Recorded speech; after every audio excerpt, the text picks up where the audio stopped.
The Mail app in iOS 16 has got a couple of nice new features to deal with messages later. Here they are. When I open up this email, which is from my very demanding boss demanding that I reply immediately, I have an option to either reply there and then, but really I don't want to deal with this right now, it's the weekend. So what I can do is I can actually snooze this email, so it will disappear and it will remind me again when I want it to. So I'm going to press the reply button, which is the arrow, but then you get a whole host of options other than just replying. I'm going to go on to remind me, and then I can choose a date and time when I want this email to come back as an unread message in my inbox.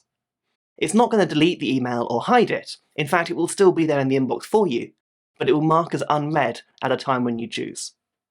Another option that I've got, if I perhaps want to address it straight away, but not necessarily let the person know I've done it straight away, is I can reply, but then delay sending that reply.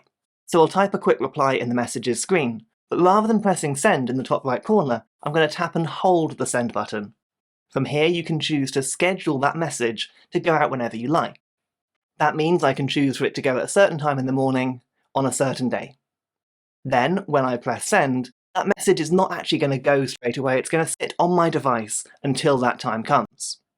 If I go into my folder browser, as well as having my sent messages, I've also got a send later box, which has only appeared now because I've delayed this message. Of course, when it's sent, it will go out of there and into my normal outbox.